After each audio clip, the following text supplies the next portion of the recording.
महादेव, समय से परे एक अनंत कथा। सृष्टि के आरंभ से पहले न आकाश था, न पृथ्वी, न प्रकाश और न अंधकार। न दिन था, न रात्रि। केवल एक अनंत शून्य था, शांत, स्थिर और मौन। उसी मौन के भीतर एक चेतना थी, जो न जन्म लेती है, न मरती है। वही चेतना थी महादेव। महादेव, जिन्हें शिव कहा गया, कल्याण के देवता। वे जो विनाश भी करते हैं तो सृजन के लिए, और जो मौन में रहते हैं तो संसार को दिशा देने के लिए। औघड़ का स्वरूप, महादेव का स्वरूप किसी राजा जैसा नहीं था। न उनके पास स्वर्ण मुकुट था, न रत्नों से जड़ा सिंहासन। वे हिमालय की गोद में रहते थे, नंगे पांव, शरीर पर भस्म लिपटे हुए, जटाओं में गंगा धारण किए। उनके गले में नाग विराजमान था, और आंखों में ऐसी गहराई कि उसमें पूरा ब्रह्मांड समा जाए। वे औघड़ थे, सरल, सहज, निष्काम। देवता उनसे भयभीत भी रहते थे, और असुर भी, क्योंकि महादेव न किसी के पक्ष में थे, न विरोध में।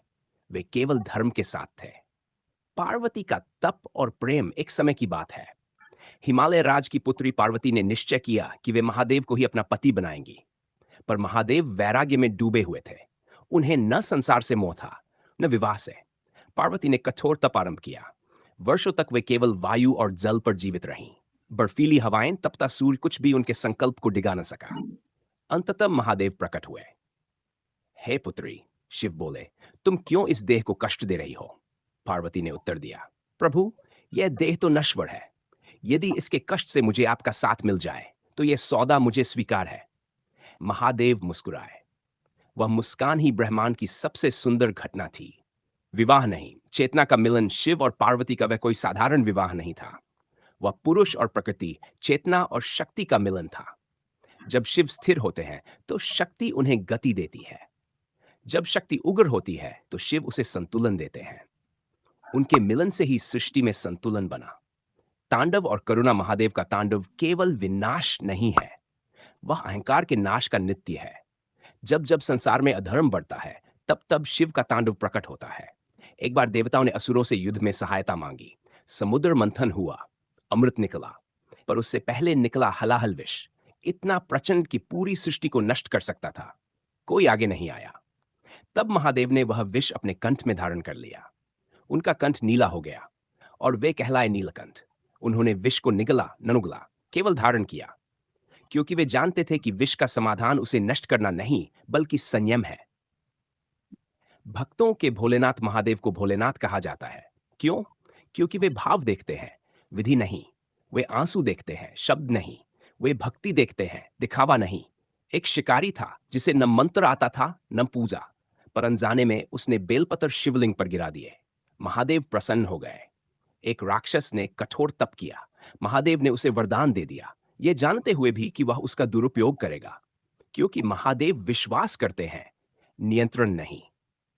रावण और शिव, रावण अहंकार का प्रतीक, परंतु महादेव का महान भक्त भी।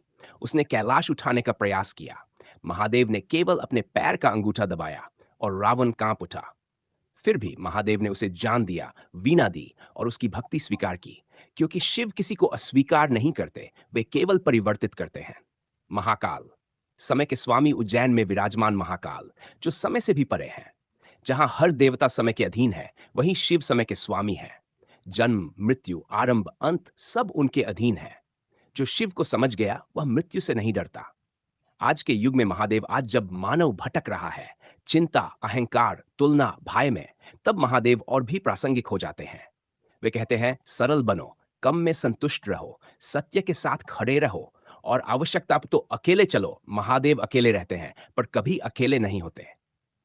शिव का संदेश, महादेव कोई डराने वाले देवता नहीं है, वे मार्गदर्शक हैं। वे कहते हैं, ओपन कोट, तुम जैसा सोचते हो वैसा बनते हो। अहंकार त्यागो, भय त्यागो, क्योंकि मैं तुम्हारे भीतर ही हूं।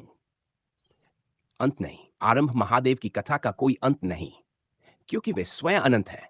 जब तुम टूटते हो वहां शिव है, जब तुम मौन होते हो वहां शिव है, जब तुम सत्य चुनते हो वहां शिव है। हर हर महादेव।